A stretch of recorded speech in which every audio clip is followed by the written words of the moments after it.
आज सकाळीच न्यूजच्या माध्यमातून बघितलं, पृथ्वीराज मोहोळनं जाहीर केलं की मी आज शिवराज राक्षेवर कुस्ती खेळण्यास तयार आहे.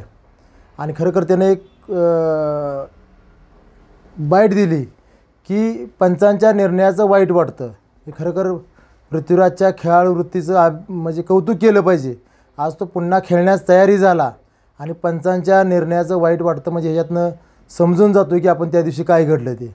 म्हणून मी आज जाहीर करतो, पृथ्वीराज मोहोळ आणि शिवराज राक्षे ह्या दोघांची कुस्ती परत सांगली शहरामध्ये लावून दोघांनाही 25-25 लाख रुपयाचा बक्षीस देऊन त्यांचा योग्य तो सन्मान करून ही कुस्ती परत सांगली शहरामध्ये लावून संपूर्ण महाराष्ट्रामध्ये तो एक वाद तयार झालेला आहे की अन्याय झाला किंवा नाही झाला किंवा पंचांची चुकी काय चुकी, ह्या सर्व गोष्टीचा पडदा सांगली शहरामध्ये पाडून संपूर्ण जनतेच्या मनामधला जो संभ्रमावस्था आहे ती आपण दूर करण्याचा प्रयत्न करत आहोत. आणि लवकरात लवकर या दोघांच्या वेळेनुसार सांगली शहरामध्ये ही कुस्तीचं आयोजन करून संपूर्ण महाराष्ट्रातल्या कुस्ती शौकीनांचा जी संभ्रमावस्था तयार झालेली आहे ती दूर करण्याचा प्रयत्न करू.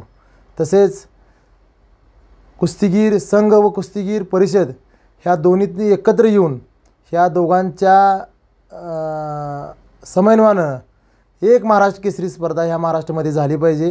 कारण महाराष्ट्र केसरी ही एक मोठं पद ह्या महाराष्ट्रातल्या कुस्ती क्षेत्राला आहे आणि त्या 2-2 महाराष्ट्र केसरी होऊन ह्या महाराष्ट्र केसरीचं तुम्ही नाव कमी करताय असं मला वाटतं आहे. म्हणून लवकरात लवकर मुख्यमंत्री, दोन्ही उपमुख्यमंत्री आदरणीय पवारसाहेब, उद्धव ठाकरे साहेब यांना भेटून ह्या दोन्ही संघ परिषद आणि संघ एकत्र येऊन एक महाराष्ट्र केसरी ह्या महाराष्ट्रामध्ये व्हावी. तसेच शिवराज राक्षे व महेंद्र गायकवाड यांचं 3 वर्षासाठी झालेलं निलंबन हे पाठीमागं घ्यावं यासाठी या सर्व प्रमुख नेत्यांना लवकरात लवकर भेटणार आहोत. महाराष्ट्र केसरीची पण तुमची मागणी कुठली? हां, यापूर्वीही मी सांगलीमध्ये महाराष्ट्र केसरी स्पर्धेचं आयोजन मिळावं म्हणून 2 वर्षापूर्वी मी मागणी केलेली होती, प्रेस घेतलेली होती की महाराष्ट्र केसरी विजेत्याला 1 कोटी रुपयाचं बक्षीस देऊन त्याचा सन्मान ह्या सांगली जिल्ह्यामध्ये केला जाईल.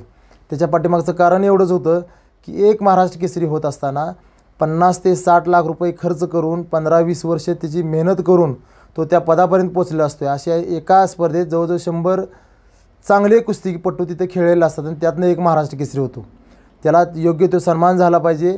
सांगलीमधनं एक पायंडा पडला पाहिजे महाराष्ट्रामध्ये की महाराष्ट्र केसरी विजेत्याला 1 कोटी रुपये बक्षीस सांगली जिल्ह्यानं दिलं तर येणाऱ्या काळामध्ये नगरला घेऊ दे, औरंगाबादला घेऊ दे, तिथं स्पर्धा घेतल्या तर महाराष्ट्र केसरी विजेत्याला 1 कोटी रुपये देण्याची जी तयारी आहे तो स्पर्धा भविष्यामध्ये घेईल. म्हणून सांगली शहरामध्ये किंवा सांगली जिल्ह्यामध्ये हे महाराष्ट्र केसरी स्पर्धा आयोजन करण्याची मागणी मागं केलेली आजही करतो. आणि निर्विवाद स्पर्धा कशा होतात हे सांगली जिल्हा तुम्हाला संपूर्ण कुस्ती शौकीनांना दाखवून देईल. यासाठी मला या स्पर्धेची मी मागणी करत आहे.